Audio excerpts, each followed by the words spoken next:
I never imagined my evening would unfold the way it did. The kind of quiet that usually accompanies a late night in my home was still around me, an almost peaceful lull after a long day at work. The house felt calm, familiar, like a safe haven. But that night, something was different. Something shifted in the air. I had been pacing around, tired but unable to sleep. My thoughts wandered in endless circles, reflecting on my life, the choices I'd made, the people I'd met, and the ones I hadn't.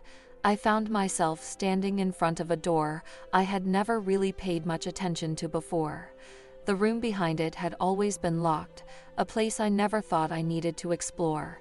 It was an odd sensation, like a secret kept hidden, and yet I had never felt the urge to find out what was inside. But that night, something pulled me toward it. I couldn't explain it. I reached for the doorknob, the cold metal in my palm, sending a shiver down my spine. It was the kind of feeling you get when you know you're about to make a decision that could change everything. I opened the door. Behind it, a dimly lit room, filled with the faint scent of old books and the rich, earthy tones of forgotten memories. As I stepped inside, I was met with the soft rustle of papers, an untouched space that seemed to whisper its secrets. It didn't take long for my gaze to fall upon him. Seth. Seth was an old friend, someone I hadn't seen in years. His presence hit me with a rush of nostalgia and warmth. His familiar smile made my heart skip a beat. Even though it had been so long since we last spoke, he was sitting at a desk, his back turned, his deep focus on some scattered papers before him.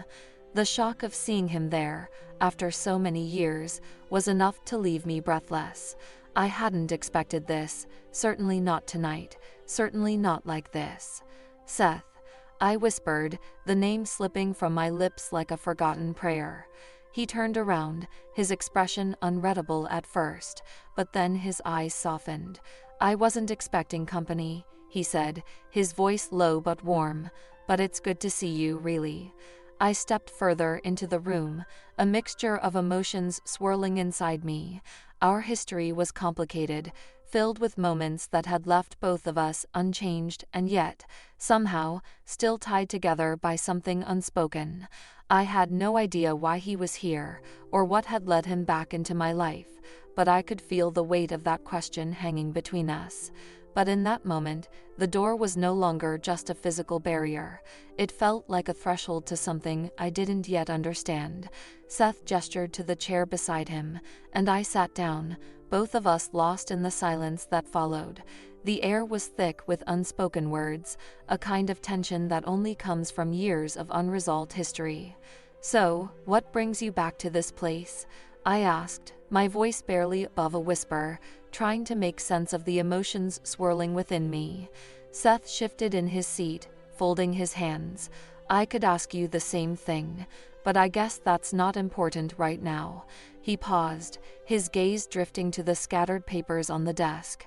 "It's been a long time, hasn't it?" "Too long," I replied, unsure of how to navigate this sudden reappearance of a person who had once meant so much to me. There was a hesitation in my chest, a quiet tug that made me question everything I thought I knew about him, and about myself. We talked for hours. The conversation started awkwardly, the way it always does when two people haven't seen each other for a long time, but slowly, we found a rhythm. We shared stories of our lives, our successes and failures, our heartbreaks and triumphs, and as the night wore on, the distance between us seemed to shrink, though it was still there, unspoken. But there was something else, something deeper. As the evening continued, I found myself drawn to him, not just as a friend from the past, but as someone I had once felt deeply for. And somewhere in the midst of our words, our shared memories, and the soft glow of the room, that old feeling began to resurface. It was strange. This connection, this bond we had once shared, felt so familiar, yet now it was different. I felt as though I were standing on the edge of something I didn't know how to navigate.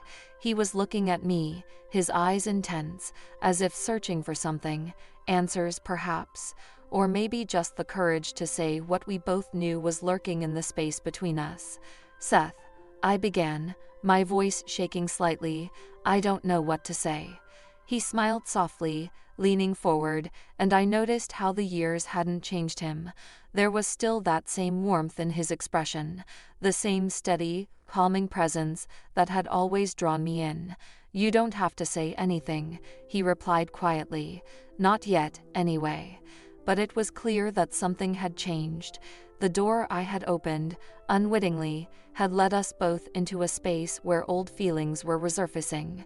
And as the night stretched on, the boundaries between us blurred. By the time the first light of dawn peeked through the curtains, I had found myself deep in thought. Seth was still beside me, and for a brief moment, I forgot about the world outside. The space between us felt charged, like the air right before a storm breaks, full of possibility, full of questions. "I never thought I'd be here with you again," I said softly, my gaze fixed on him. He looked at me, his expression unreadable, but there was something in his eyes that made my heart race. "Neither did I," he said, "but I'm glad it happened. I'm glad we're here." And in that moment, I realized something important. The past was not something I needed to run from. It was part of me, part of who I was becoming. I could choose to open